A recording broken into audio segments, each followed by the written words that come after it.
Hi friends, तर आज मी तुम्हाला दाखवणार आहे खरडा आणि त्याच्याहून बनवलेल्या खरडा पनीर रेसिपी।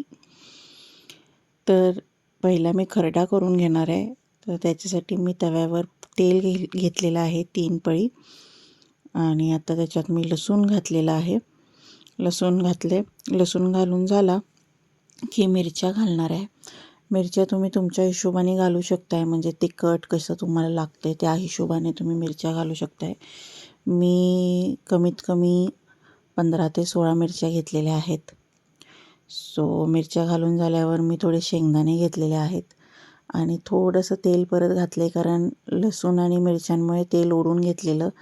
सो आता खोबरं घालते आहे थोडंसं। मी खरड्याला खोबरं घालते, मला आवडतं, सो मी खोबरं घालते। थोडंसं मीठ घालून घेतलेलं आहे चवीपुरतं, तुमच्या हिशोबाने तुम्ही घालू शकताय। मी अर्धा चमचा घेतला आहे। आता जरासं जिरं घालते आहे। आता हे सगळं व्यवस्थित मिक्स करून घेतल्यावर त्याच्यात कोथिंबीर घालायची आणि सगळं व्यवस्थित मिक्स करून घ्यायचं आणि व्यवस्थित भाजलं की मग ते मी मिक्सरमध्ये ग्राइंड करून घेते, पण तुम्हाला हवं असेल तर तुम्ही चेचून पण घेऊ शकताय।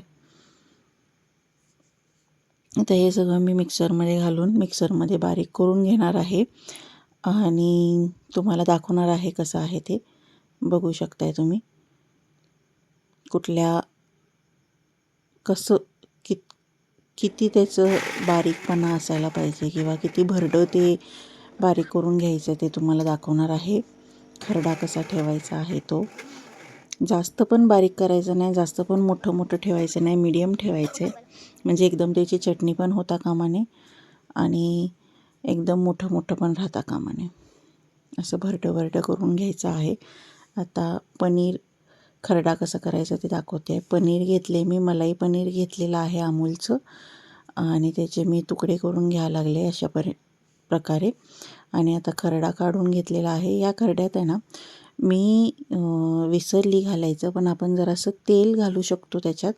तेल घातलं, तेल आणि जरासं मीठ घातलं की अजून चव लागते। असंच केलं तरी लागतेच, पण त्या खरड्यामध्ये जरासं तेल आणि मीठ घातलं की अजून चव लागते त्याला, तर तुम्ही ते घालून करू शकताय।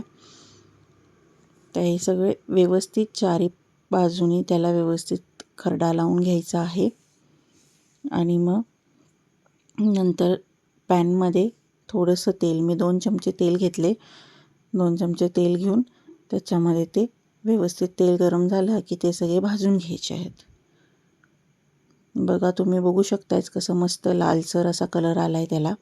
असा कलर दोन्ही बाजूनी यायला पाहिजे। आणि हे तुम्ही जर समजा तुम्हाला कंटाळा आला आहे, फक्त डाळ भातच केले, तर त्याच्याबरोबर करून खाऊ शकताय किंवा स्नॅक्स म्हणून चहाबरोबर करून खाऊ शकताय। एक नंबर लागते, मी खाल्ले, तुम्ही पण करून खावा आणि नक्कीच मला सांगा कसं झालं आहे। थँक्यू।